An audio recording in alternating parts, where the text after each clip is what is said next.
There comes a moment that does not arrive with drama, no collapse, no explosion, just a quiet realization that what once worked no longer fits. The habits that once carried you now weigh you down. The identity you defended now restricts you.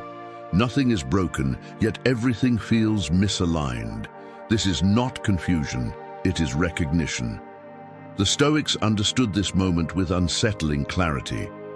They never spoke of rebirth as improvement layered on top of who you already are. They spoke of subtraction, of removal, of death before renewal. What must end is not the body, not the mind, but the false structure assembled through repetition, fear, and unconscious reaction. The old self does not fail. It expires. Most people resist this moment because it feels like loss. The familiar dissolves. Predictability fades. The mind interprets this as danger. But what is actually happening is simpler and more demanding. Life is asking for precision. It is asking you to release what is no longer aligned with reason.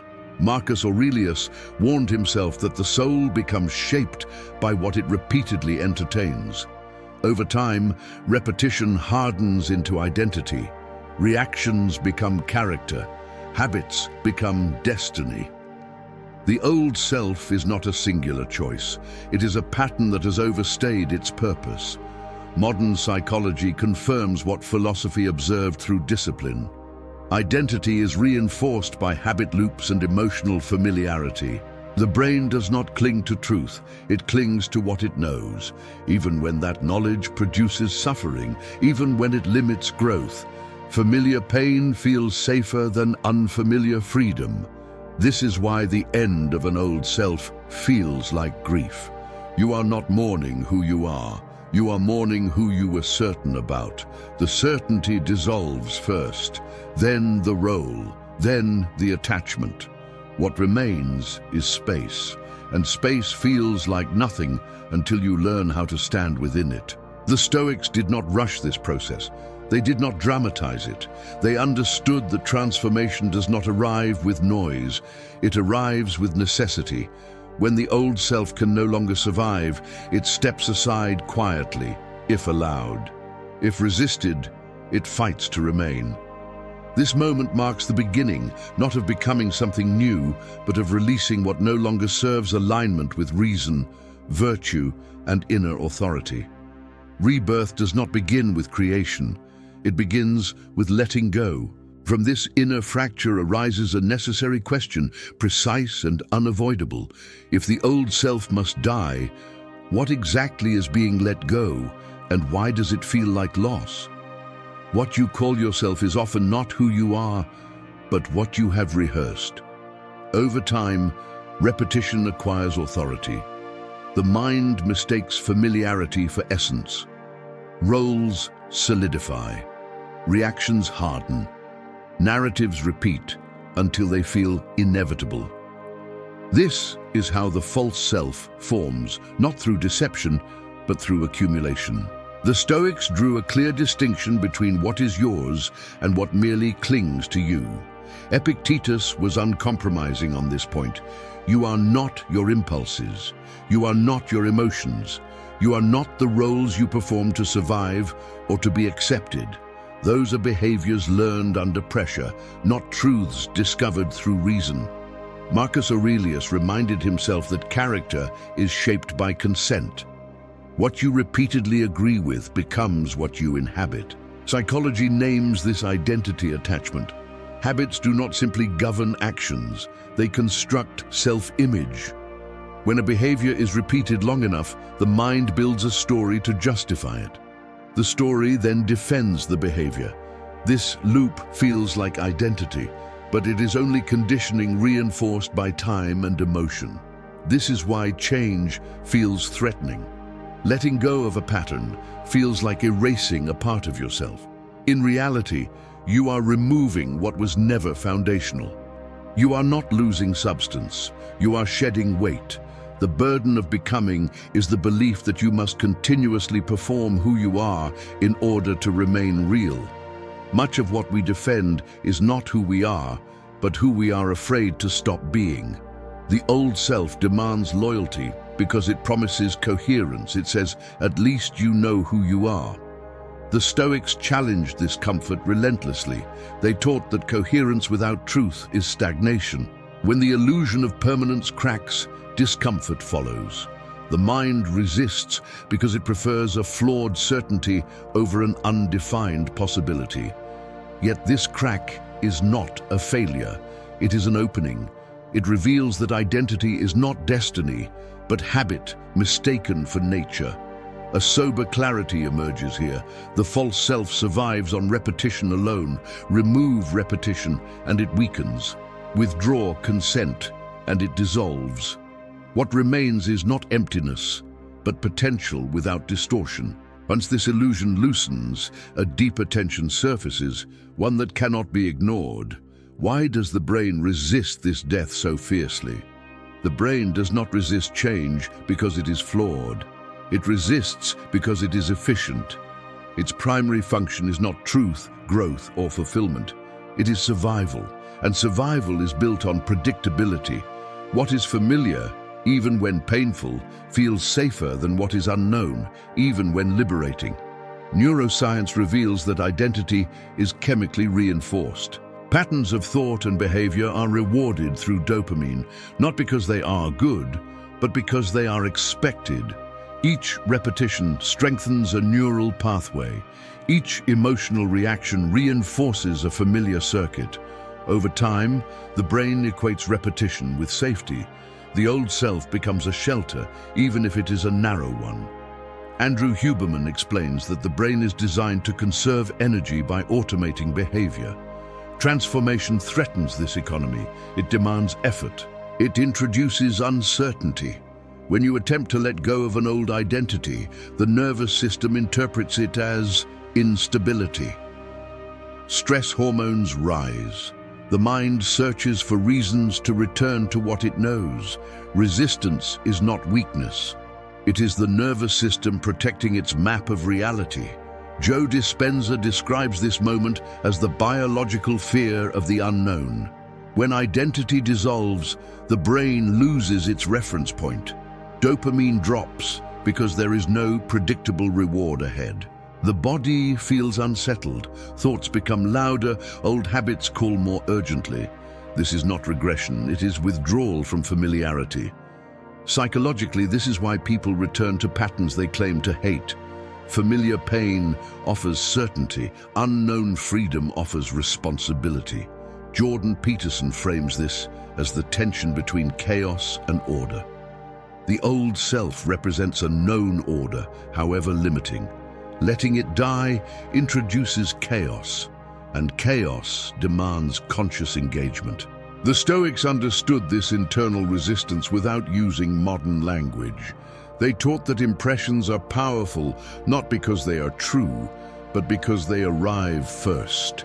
Epictetus warned that the unexamined impression becomes belief. The brain resists transformation because the old impression still feels authoritative. Here lies a crucial insight. Resistance is not a signal to stop. It is evidence that a deeper structure is being challenged. If nothing were changing, nothing would resist. The discomfort you feel is not failure. It is friction between who you have been and who you are no longer willing to remain. When this resistance is misunderstood, people retreat. When it is understood, they endure. The Stoics trained endurance not to glorify suffering, but to prevent retreat at the threshold of change. They knew that the mind must pass through instability before it finds alignment. If resistance is natural, then avoidance is optional. The next question becomes unavoidable. How did the Stoics train themselves to endure this internal death without collapsing? The Stoics did not wait for life to strip them of illusion. They practiced letting go before loss arrived. This was not pessimism, it was preparation. They understood that what is voluntarily surrendered no longer has power over you. What is clung to eventually becomes a chain. Seneca spoke often of rehearsing loss, not to cultivate fear, but to dissolve dependence. when you consciously loosen your attachment to comfort, status, approval, or identity, you weaken the grip these things have on your nervous system. The old self survives through use. Starve it of repetition, and it begins to fade. Musonius Rufus taught that hardship chosen is hardship mastered. Voluntary difficulty trains the mind to remain steady when comfort disappears. This is not self-punishment. It is calibration. By stepping into discomfort intentionally, the Stoic learns that the self does not collapse when conditions change. The false self relies on predictable rewards. Remove them, and its authority dissolves. Modern psychology mirrors this through exposure and emotional regulation. When discomfort is entered consciously, the nervous system adapts. Fear responses soften. Emotional spikes diminish. The brain learns a critical lesson. You can survive without the old pattern. You can remain intact without the familiar identity. This is how voluntary death works. It is not dramatic. It is quiet repetition of restraint, speaking less when you want to explain, pausing when you want to react, choosing discipline where indulgence once ruled. Each small withdrawal removes fuel from the old self. Each act of restraint redirects energy inward. The Stoics never framed this as destruction. They framed it as disuse. The old self is not fought, it is outgrown. When its habits are no longer fed, it loses relevance. The mind stops asking for what is no longer rewarded. A quiet strength emerges here, stable and unforced. You realize that rebirth does not require violence. It requires resolve. It requires the courage to remain steady while an outdated version of you weakens and fades. With old patterns loosening their hold, a deeper silence begins to appear. Not emptiness, not confusion, but a space where something new starts to organize itself. There is a space the mind tries to avoid at all costs, not because it is dangerous, but because it is undefined. This is the void between selves. The old identity has loosened its grip, yet the new one has not taken form. Familiar anchors are gone. Language fails. Direction feels suspended. For many, this is where retreat happens. For the Stoic, this is where refinement begins. The ancient philosophers understood this interval intuitively. Heracles described the self not as a fixed entity, but as something structured through attention and alignment. When attention is withdrawn from old patterns, the structure momentarily destabilizes. This is not collapse. It is reorganization. Modern psychology gives this space a different name: integration. When habitual narratives quiet down, the nervous system recalibrates. Emotional intelligence deepens not through control, but through awareness. Daniel Goleman explains that clarity emerges when reactivity subsides. The Stoics would simply say that reason regains its seat. Neuroplasticity works silently here. Without constant stimulation, the brain begins pruning unused pathways. Emotional charge fades from old memories. New associations form slowly without instruction. This is why the void feels uncomfortable. There is no immediate reward. Dopamine does not spike. Certainty does not return on demand. The mind must learn patience again. In this space, values resurface without distortion. You begin to sense what matters without narrating it. Decisions feel quieter, yet firmer. There is less debate, less justification. The self is no longer being constructed through reaction. It is settling through coherence. This is not emptiness, it is preparation. Like a field left fallow, the void restores what constant use depleted. The Stoics trusted this process because they trusted reason more than impulse. They allowed silence to do its work without interference. A calm realization emerges here, steady and unmistakable. Clarity does not arrive with noise, it arrives with space. From this silence, something stable begins to stand. Not louder, not dramatic, but grounded. Rebirth, in the Stoic sense, is not an act of reinvention. It is an arrival, not into novelty, but into alignment. When the old self no longer demands maintenance, when the nervous system no longer clings to familiar patterns, something steadier takes its place. Not louder, not ambitious, simply present. The reborn self does not define itself through opposition or aspiration. It no longer needs to prove growth, announce change, or perform virtue. Inspired by the moral gravity of Cato the Younger, this self is grounded in conduct rather than declaration. Integrity becomes quiet. Authority becomes internal. Zeno of Citium taught that virtue is agreement with nature, not the chaos of impulse, but the order of reason. When identity aligns with this order, friction dissolves. Modern psychology describes this as coherence. Thoughts, emotions, and actions no longer compete. They cooperate. Emotional regulation becomes natural, not forced. Discipline becomes expression, not restraint. At this stage, the mind no longer negotiates with every impulse. The nervous system has learned stability. Dopamine no longer dictates direction, meaning replaces stimulation. You act not because you are compelled, but because it is appropriate. This is not detachment from life. It is full participation without entanglement. The reborn self carries stillness into movement. Decisions are clear without urgency. Boundaries exist without explanation. Presence speaks without effort. You are no longer constructing yourself through reaction or ambition. You are inhabiting yourself through alignment. A deep stillness settles here, not as withdrawal but as foundation. You are no longer becoming, you are being. Finally, understand this. Rebirth rarely announces itself. There is no ceremony when the old self dissolves, no witnesses, no applause. The change happens quietly, in moments that look ordinary from the outside. A reaction that never comes, a habit that no longer pulls, a silence where compulsion once lived. The Stoics never promised comfort, they promised freedom. And freedom was never defined as ease, but as independence from what does not deserve control over you. The old self dies not in a single moment, but in many small refusals. Each time you choose alignment over impulse, clarity over familiarity, reason over fear, something outdated loosens its grip.